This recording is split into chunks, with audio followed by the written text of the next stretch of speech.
So Okay. let's get started. And the crooked shall be made straight. Comes from a pasuk in Yeshayahu, Mem Gimel Hey, of which we're told Kol Koreh Bamidbar Panu Derech Hashem Yashru Ba'arava Misila Lelohenu Kol Gei Yinaseh V'chol Har V'giva Yishpalu V'haya Ha'akov Lemishor V'harichasim Levika'ah V'nigla Kavod Hashem V'ra'u Kol Basar Prepare the way of the Lord, straight in the desert, a highway for our God. Every valley shall be exalted, and every mountain and hill made, and the crooked shall be made straight, and the rough places plain, and the glory of the Lord shall be revealed, and all flesh shall see it together, for the mouth of the Lord has spoken it. Here we have a description of, I'll say, a national pathway. Our pathway to Geula involves mountains that will be flattened and crooked ways that will be made straight. Some people recognize made straight because Shai Agnon wrote a book, a famous book. One of his most famous works is called "And the Crooked Shall Be Made Straight." For our purposes,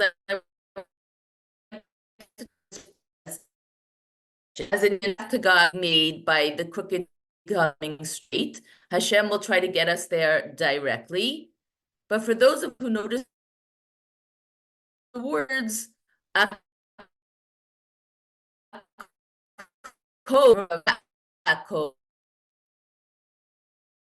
and be sure, Stent has me thinking of his. When we look at the story, that Toldot, he steals Esav's bracha. Esav calls him out on this, and it's very surprising to us that this is what happens, that suddenly what we think of as one of our avot would get ahead or try to get ahead by tricking his father and taking his brothers and taking his brother at a disadvantage and getting his bracha. So I would like to begin with looking at Yaakov's birth, Yaakov and Esav's birth in this week's parsha. I call this a crooked Rif Dab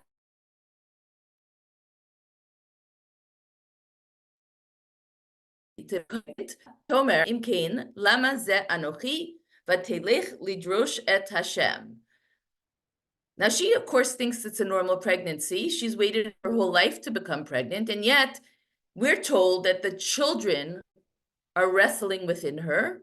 She herself just thinks she has a crazy hyperactive baby. And she says, if so, why did I want to be pregnant? Why did I want this to happen if this is what pregnancy is like? And she goes off to search for God, to search an answer for God. Vayomer Hashem la, Hashem tells her, you have two nations that are fighting for supremacy in your belly.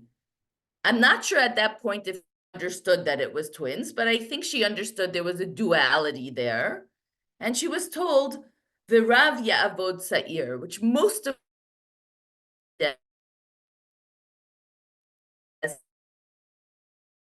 and the younger. So the younger will serve him. So it's not necessarily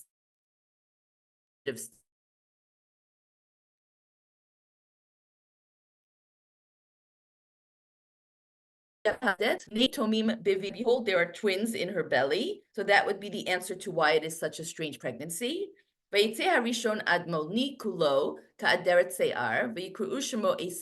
The first one comes out and he's all ruddy and he's completely enrobed in hair. And so they named him Esav as though he is a soy, as though he is a ready main man. He is already like an adult.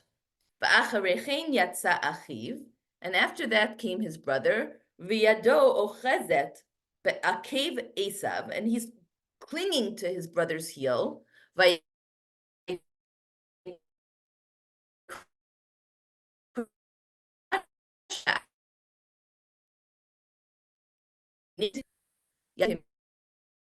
yeah, Yitzchak is when they were born. And so doesn't really sound like an auspicious beginning, but at least it's a dramatic beginning. Esav comes out first, and he has quite the presence. But Yaakov's presence is noted by the fact that he's clinging. It was like, I guess we'll say it was like you got 2-for-1 in this delivery. On the push, 2 babies came out because the second baby was holding on to the first baby, and his name is Yaakov's quite simply because of the akev, because of the heel, because of how it appeared.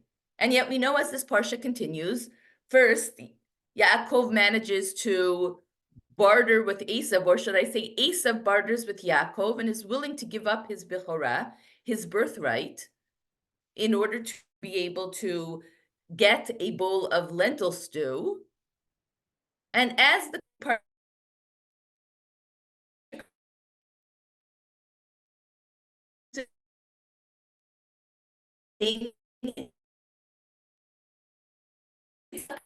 out, you need to make, and so that is the next one to just start with the big reveal when Esav returns.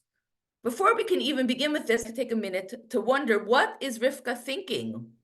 What does Rivka know that Yitzchak does not know? Apparently what Rivka knows, besides her love of Yaakov, she was told V'rav Ya'avod Sa'ir. She was told that the subject, so in she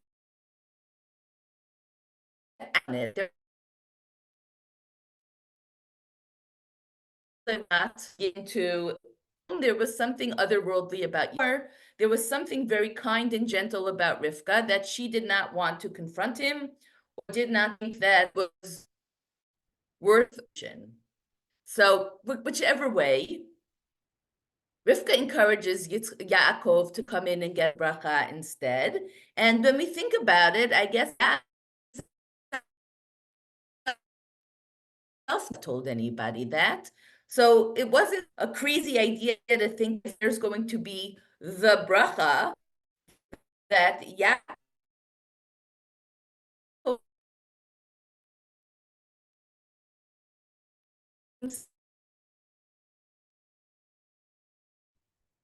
remains in bracha. Clear if this bracha of Vayitein lecha Elokim mital hashamayim, the bracha of material wealth, was really necessary for Yaakov. At the end of the parsha, there is the Birkat Avram, the one about the land of Israel. Half of what you are But saying, certainly, we can't hear. yes, We can't hear half of what you are saying. You keep freezing every 2 sentences. you can't hear me? No, You say a few sentences and then you Yeah. freeze, and then you're probably still talking, and then you take up again I'm going every to 3rd sentence.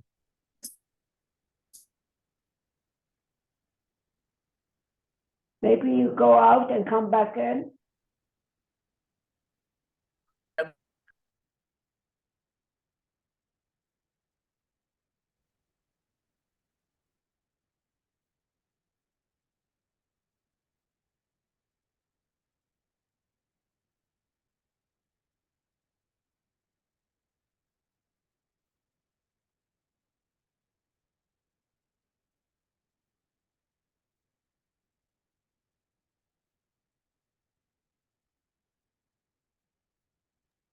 Okay, am I any better now? I think so. Okay, so I will go back to sharing. Thank you, and I'm sorry.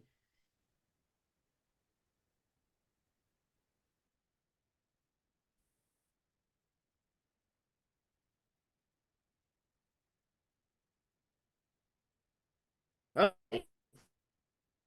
Oops. So,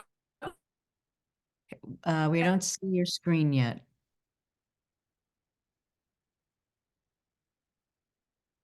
and Your connection is still not good. it's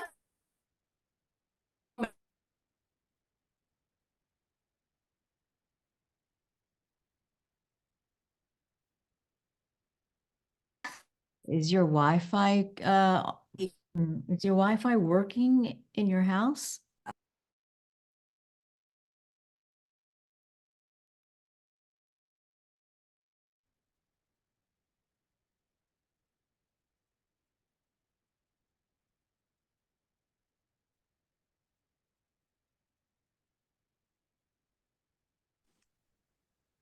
Perhaps you shouldn't use the screen and just talk.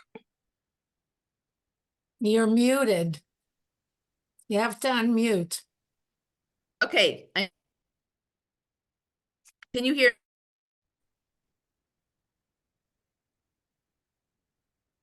I need someone to tell. You're frozen again. Oh, Yeah. we can't hear you still. You're still choppy. You're on and off, on and off. Oh, If you can switch your Wi-Fi source to a hotspot or something else, that might solve the problem, or switch your video off.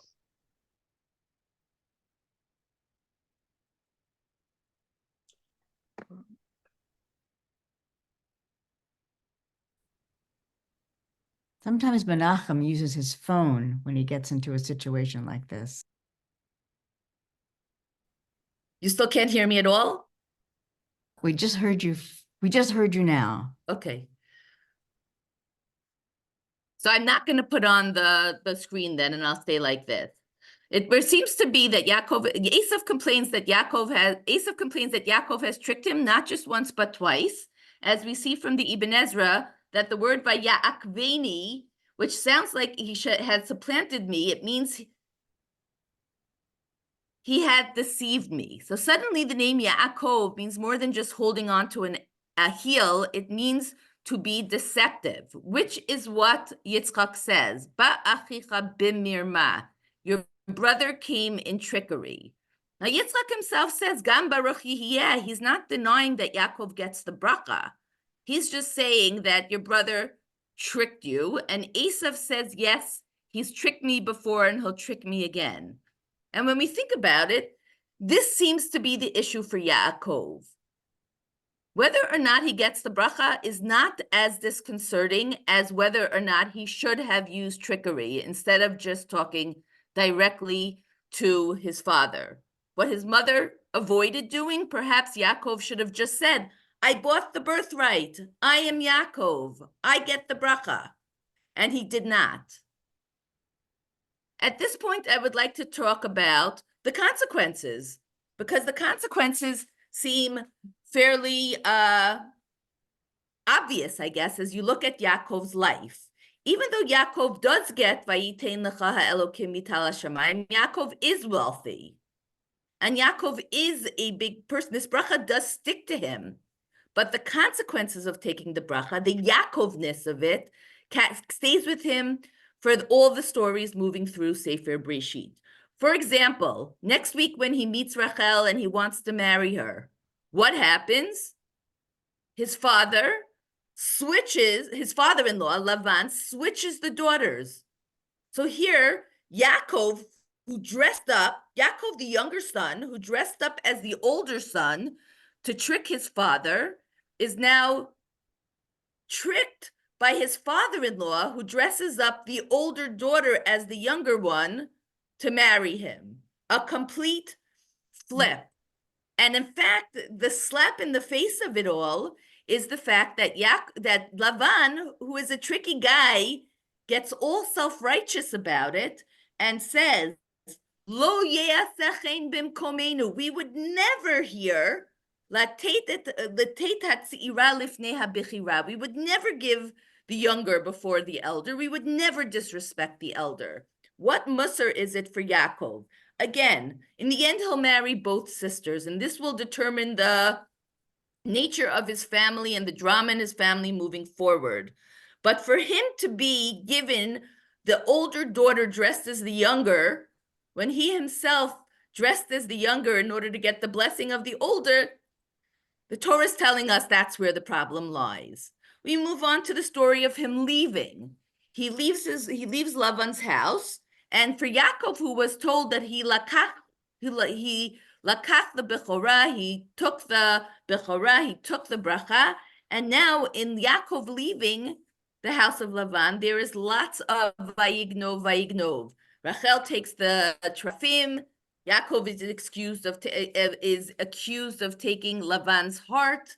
And when it all comes down to it, at the end, when Lavan searches and searches, even though Yaakov says death to anyone who has it, I don't believe anyone has it. Lavan searches everywhere. When he gets to Rachel's room, it says, "Vayimashesh Lavan et kol ha'ohel v'lo matzah." Lavan checked her whole tent and couldn't find it. What does that remind us of? Yitzchak said to Yaakov, "Geshana va'amushcha b'ni." Come here, let me feel you, son. And Yaakov tricked his father even with the act of feeling. Rachel tricked her father with the act of feeling, but unfortunately, Rachel's act has consequences in regard to Yaakov's curse on anyone who would have taken the trafim. In the next scene, we're going to skip a scene for a minute. Next, we're going to move on to Vayishlach. And in Vayishlach, Yaakov's sons, I'm going to say they fool him, but they tricked the people of Shechem.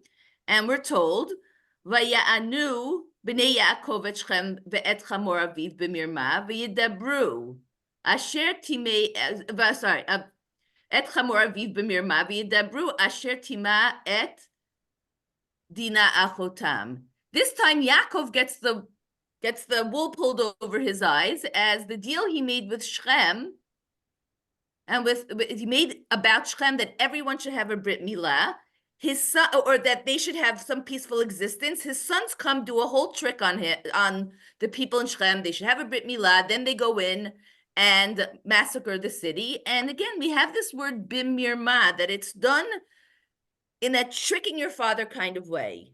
And though it is a great rescue for Dinah, it's something that Yaakov dreads afterwards because he's afraid that all the natives, now when he moves back into Eretz Canaan, everyone's going to be out against his family, that they're going to be out to get him.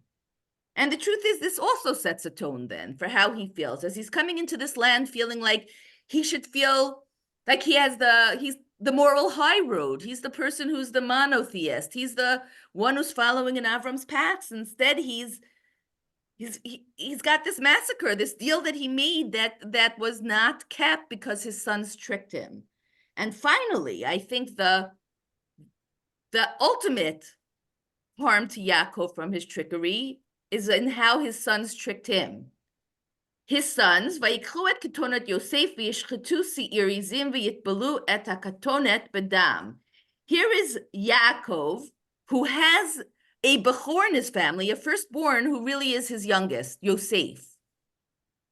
Just as Yaakov was the young bechor in that he took his father, he stepped over his older brother to get a blessing. He and his own family established that the youngest child, or the younger, what Yosef was the bechor over his brothers, is the firstborn with all those rights.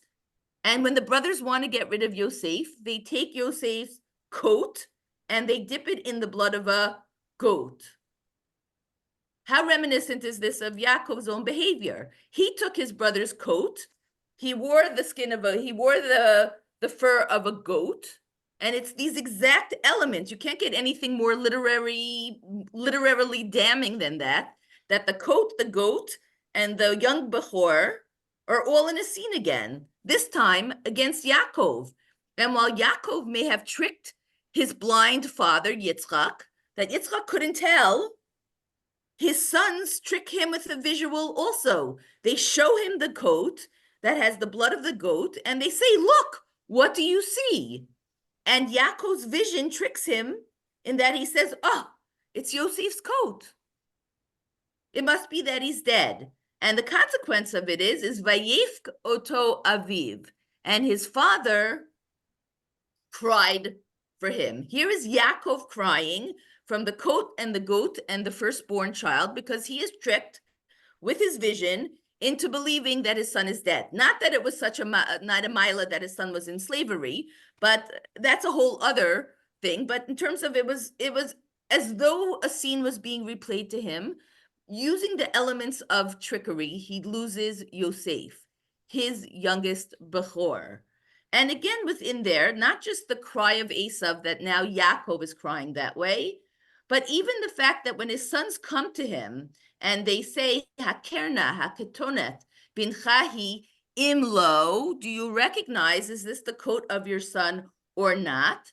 This reminds us of when Yitzchak says to Yaakov in the beginning of the bracha, Gashana va'amushcha b'ni, come close so I can feel you, my son. Ha'ata ze b'ni Esav imlo, or not. So here again, there's this, is it or isn't it, that even Yaakov has to deal with. So now, what is this journey for Yaakov? Yaakov is described in the beginning in this week's Parsha as an ish tam. An ish tam could be anything from simple. When I think simple, it's not simple like he is incapable of thinking, but simple as in straight, as in everything, nothing crooked, just simple. And here we have, instead of it being simple, he kind of upended his life in the trickery that his mother had encouraged with him. And certainly this trickery keeps on reverberating through his life. This nin Yaakov, vaya'akveni ze pa'amayim, that he's tricked me twice. He took my bracha and he took my bechorah. What's going to be? Is this it for Yaakov? He's gone against his nature. So there is a beautiful scene in Vayishlach in which I would like to say that perhaps Yaakov gets to be born again. I'll call it a corrective rebirth that in some way has the potential to erase the path. And that, of course, is his wrestling with an angel. The scene is set that Yaakov has his family separated in order to prepare for Esav's arrival, and Yaakov crosses back over the water, get some items that were left behind. Water, I'll say, is like a womb. He's going back into the water. And when he's in this water, Vaye'avek ish imo ad alot hashachar. There is a man, we could say it's an angel, we could say it's Saroshel Esav, but there is a wrestling match that happens. Here Yaakov is back in the water, back in the womb. He's passed through again. He's wrestling. Vayar kilo yacholo, vayiga bakaf yirecho. And this time, instead of Yaakov grabbing for a heel, the angel or the ish grabs for Yaakov's leg. And Yaakov is the one who is affected by that grab. Instead of being the grabber, he's the grabbee. And now he has that womb in his leg. Or we'd find out about that. And he says to this, I'm not going to let you go until you give me a bracha. So here we have Yaakov in a scene in which I'll say it was like he went back to the womb, wrestled again. This time he comes out on top with a bracha. And so what does the man say to him? Ma shemecha, what's your name? Vayomer Yaakov. He says, my name is Yaakov. Vayomer lo yemer od shimcha ki im Yisrael, ki sarita im Elokim ve'im anashim v'tuchal. You're no longer Yaakov, even though Yaakov still goes by that name. It's not like Abraham, it's a permanent switch. But you are now, you've just become Yisrael through your rebirth, v'haya ha'akov l'mishor, that you, Yaakov, are now going to come out the right way and start again. And so before he meets with Esav in a resolution of the tension of the bracha and the bechorah from Toldot, in Parshat Vayishlach, he has the opportunity to be born again. And this time, not to be Yaakov, the tricky one, but to be Yisrael, the straight one, the one who proves himself directly. He wrestles and he wins. Kisarita im Elokim v'im anashim v'tuchal. Because Yaakov, you can do it. You can do it by a face-to-face confrontation. And this indeed does prepare Yaakov for his confrontation with Esav, in which they end peacefully. And both of them are satisfied with what they have. Esav no longer feels like he is cheated by Yaakov. he has what he has. Yaakov even offers him back, take my bracha, and eventually Esav accepts the gifts, and they part ways peacefully. And so this is indeed in Yaakov's journey his personal redemption, that he gets to become Yisrael. Unfortunately, him becoming Yashar is, to a certain extent, not when he's done with the consequences of his trickery, but it is to a certain extent a rebirth, a chance to make things right with Esav. In terms of the flippings, I would just like to say, while we're talking about straightening up, that even though Yaakov is tricked by a flip with Rachel and Leah, and tricked by a flip with from the brothers with Yosef and the dress up and the mixed who's what, we see at the end of Yaakov's life that he is able to resolve the flipping or the switching versus the trickery. What story is there at the end of Yaakov's life? At the end of Yaakov's life in Mitzrayim, he has the opportunity to give a bracha to his grandsons, to Ephraim and Menashe, who, as Yosef's first two, are the ones who are given their own, so to speak, tribes. They're being counted as Yaakov's actual descendants instead of just children, instead of grandchildren. And in that story, as we all know, Yosef brings Menashe and Ephraim in front of Yaakov, and Yaakov switches his hands. And you can only imagine that in Yosef's head, he's thinking, not again. This doesn't end well when we switch the older for the younger. This is going to be another bloodbath. Have we not already sacrificed my life in terms of trying to promote me ahead of my brothers, and then my brothers are jealous, and then there's consequences that, take 20 years for us to fix, and now I'm giving you my two sons, and again, you're switching them around. But in this story, he is Yisrael, and in this story, he says, Yadati b'ni Yadati. Yosef confronts him and says, Dad, you're switching the sons around. And Yaakov answers, I know. This is not by trickery, and this is not from blindness. He says, it is known. This is not a mistake. Everyone in this room is aware. Gam hu yihyeh la'am, v'gam hu yigdal, v'ulam achiv hakaton yigdal mimenu, v'zaro yihyeh malo hagoyim. At the end of Yaakov's life, it seems, the lesson of trickery versus plan, it becomes a little bit more clear. He understands that and we could say this for all of Sefer Breshit, the stories in Sefer Breshit, even though we have laws in the Torah about the right of the firstborn, it does not seem like anybody in Sefer Breshit is a firstborn who's getting his rights, right? If you choose between Yitzchak and Yishmael, between Yaakov and Esav, Yosef and his brothers, the lesson doesn't seem to be, even Moshe, by the time we start with Shemot, is already still coming out ahead to a certain extent than his older brother. Seems to be that through Sefer Breshit, we're told a lesson about the choice, Bechira versus Bechora, firstborn, and I think Sefer Breshit does teach us a certain element of choices being made, so it's the right that we're going to go by values instead of going by age order. But within that, I think Yaakov messed with, I guess if this was like a fantasy book, we'd say like the time quantum, whatever, that he was doing it in trickery instead of making it be known. When Abraham chose Yitzchak, after Hashem had already said, Ki b'Yitzchak yikarei lecha zara, Abraham sent away the children of his Pilagshim and gave everything to Yitzchak. It was not something that was done that no one knew about. And with Yaakov, this seems to have been the challenge. I would like to think that Yaakov, part of his personal journey was switching from Yaakov to Yisrael. And certainly I think that even somehow at the end of the whole story of Mechirat Yosef, he came to recognize that trickery was not the way to go, and that switching is one thing, tricking is another.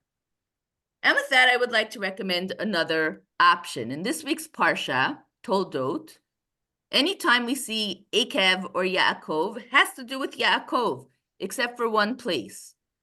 When we find out about how worthy Yitzchak is, we find out that when there is a reason for Yitzchak to leave the land of Israel, Hashem tells him not to go, and then begins to tell Yitzchak about all the bracha that is coming to Yitzchak, and the words are Ekev asher shama Avraham bakoli, vayishmor mishmarti mitzvotai chukotai v'toratai. In English, we would just say, since Abraham had all this because he followed my ways, that's why you have built up such zechut avot. You have all good things coming to you. You do not need to leave the land. You are not in any danger because of what Abraham did. And the word that's used is Ekev. Again, Ekev, when it came to Yaakov, was the heel that he grabbed to, which was grasping. But in the case of Abraham's description, it doesn't seem very grasping. It seems like very, I will say, straightforward, quid pro quo, because Abraham followed in my ways, Yitzchak, you are going to be the recipient of all the blessing. And in fact, the Academia Lelashon Ivrit, so this is the Hebrew Language Academy in Israel, does say that Ekev is because of the heel, but we say bi'ikvot, as in you're following. That we could say, maybe let's take an aspect of Yaakov that's not about tricking. Let's hope that Yaakov also, even in the name Yaakov, has this aspect of following God's way, the destiny of the Jewish people, starting that path. And in next week's Parsha, or next week's Haftarah for Vayetze, which is the end of the book of Hosea, it ends with a very interesting idea. Mi chacham vayaven ele, navon v'yedaim. Who's truly wise will understand this. And what is it? Ki yesharim darchei Hashem. Because God's ways are, so English says upright, but upright would imply a certain straight. God's ways are straight, v'tzadikim yalchuvam ufoshem yikashluvam. Tzadikim are able to follow God's path, but sinners fall off of it. Now, honestly, there are two ways of looking at this path, right? What's so difficult about walking on a straight path? That shouldn't be a difficulty. So there are those who think of it in terms of being like a test for people who have drunk driving. Right? If you pull over someone who's intoxicated, and this is what I've heard police officers do, they ask the driver to get out, and they ask him to walk on the yellow line. The yellow line in the middle of the street is generally straight. However, someone who's intoxicated cannot walk the straight line. This is one way of looking at that pasuk. One way of looking at the pasuk is that God's ways are straight, but someone who is not bought into God's ways finds it difficult to follow that path, not because the path isn't straight, but because what the person brings with them, in the case of the drunk driver, the intoxication, keeps them from being able to keep the straight path. However, I would like to maybe see it the other way. Certainly, we've had a couple of years here in which you can't really say that God's ways are straight. I think when we look at the history of Jewish people, it's very simplifying to say God's ways are straight. I don't think that we've made it from point A to point B in a straight line. I think that there have been many ups and many downs. And perhaps God's ways being straight has more to do with faith, taking the big picture, than it has to do with how straight the line is. And perhaps it is that when we say Yesharim Darchei Hashem, maybe it's the fact is that because of the Ekev, because of the following, because of Yaakov's tenacity, let's say, this idea of being tenacious and being able to follow through anyway, to keep on going, to be told that you're going to go out, you're going to leave the land, you're going to come back again, you're going to go out, you're going to leave the land, your children will come back again. This tenacity, I'll call this quality of Ekev, not just a grasping for someone else's things, but literally a following, a clinging to the path, bi'ikvot, because this is the way you're going to be able to make it through. Because it's not necessarily that v'haya, to get to the point, I guess I'll say, when we get to a point, v'haya ha'akov l'mishor, that the crooked will become straight. That would be, I'll call it the ultimate redemption. But along the way, ha'akov can kind of hold on to the path so tight that he can follow it, whether or not it is straight. As a complete side note, but related, the Netziv, when he talks in his introduction to Sefer Breshit, actually refers to Sefer Breshit as Sefer HaYashar. And again, Sefer Breshit does not seem so yashar when you think about it. There are, I think it is a very up and down story. For every family story, there's nothing straight about it. Starting from Adam and Chava, Cain and Hevel, Noach and the world. We have, again, as we said, Abraham's challenges within the land. Abraham and Lot, are they going to live together? Abraham and his sons, Yitzchak and Yishmael. Abraham's wives. We have Yitzchak, but Yitzchak himself, who is the recipient of blessing, he has the sons that it's a choice. Then comes the full drama of Yaakov's children. There doesn't seem to be anything yashar about it. So what is the yashrut? So according to the Netziv, the yashar is following the way of God. Whether that means in terms of a certain, inherent menschlichkeit in which Abraham treated nations around him, the way that he tried to bring God's yashrut into the world, whether it's Yitzchak in his dealing with Avimelech, it even could be Yaakov in the way he ended things off with Lavan and with Esav in the end. Even Yaakov and Paro, Yaakov trying to fix it with his sons. But the fact is the idea of being yashar doesn't necessarily have to mean straight or flat. I would like to perhaps suggest that yashar has to do with Hashem, who is yashar. Lahagid ki yashar Hashem.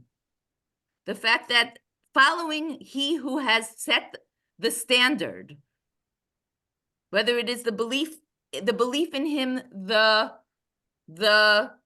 idea of respect of people and of God based on the fact that people have the image of God within them, the fact that there's a certain correction that's going to have to come into the world, perhaps being the vehicles of that correction. But either way, we have from this week a very crooked start for Yaakov.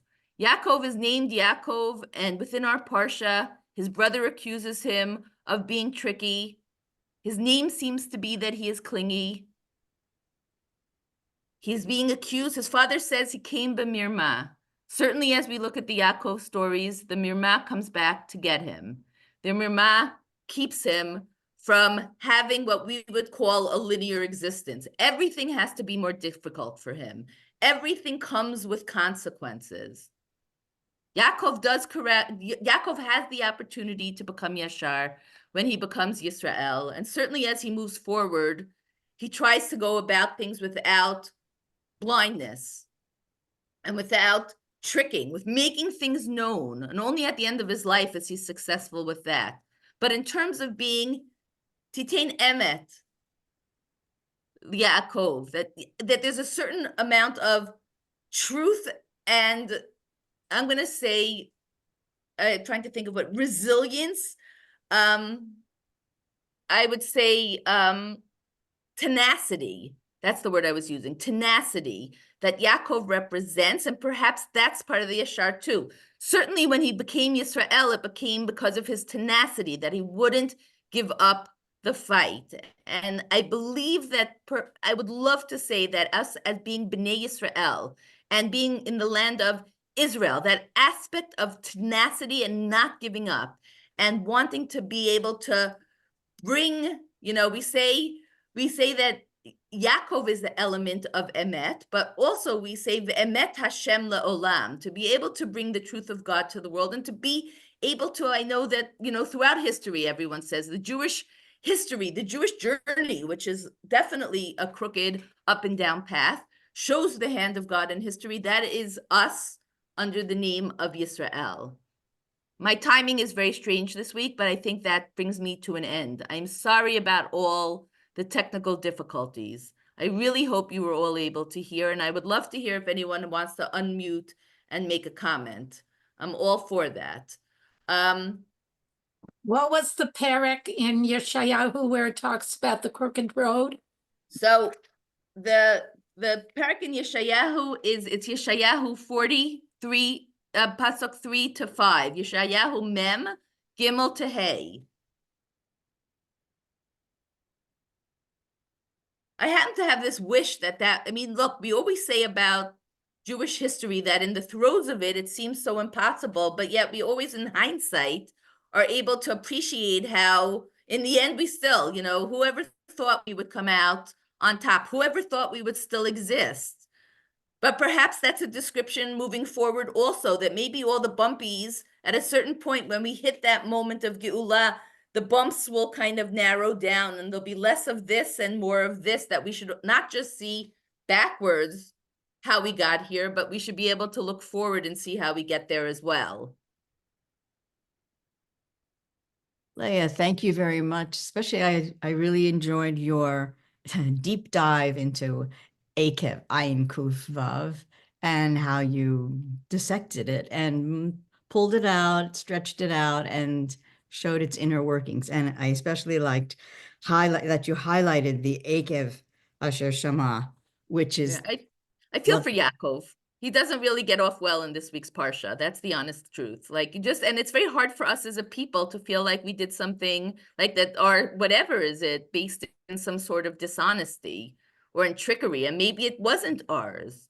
So I would like to I'd like to look at this through a prism of many different ways of hoping that Yaakov, let's call him tenacious instead of tricky, and in general, the bracha that he needed was given to him anyway. But certainly we see, again, there were consequences in his life for the action, but the consequences weren't that he lost his primacy. The consequences were that he lost his sanity, perhaps, that he lost the easy way, and it became crooked for him as well. This Shabbat is Shabbat Mevarchim Kislev. This is a month of Nisim v'Niflaot. We're gonna hope this month gives us a lot of Nisim and Niflaot as well here. Bayamim hahem u bazman hazeh. I loved your idea of Yaakov being the rebirth of Yaakov in the whole story of him wrestling with the angel. Where did you get that from? What is that based on? I attended a shiur in Israel last year about Yaakov, and it was given by Rav David Sabato. Oh, And he doesn't have a book printed, and also I can't tell you where my imagination picked up versus what he said. But at that moment, there was some sort of connection that was made. It was beautiful. Thank you. Thank you. I think for Thank me, you very much. resolution of what the point of the story is, because it is a weird story. It's a very strange story without some sort of framework for the elements of it.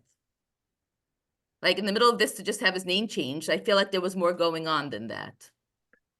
thank you very much, and Shabbat Shalom. Shabbat Shalom. I'm going to shut off. Is that okay? Yes, Thank thank you. you. very Yeah. much. Okay, thank you so much Wonderful. for joining. Thank you so much. Thank you. Thank you. Thank Shabbat Shalom, you. Chodesh Tov. Thank you. Bye. Bye-bye. Yeah, Chodesh Tov.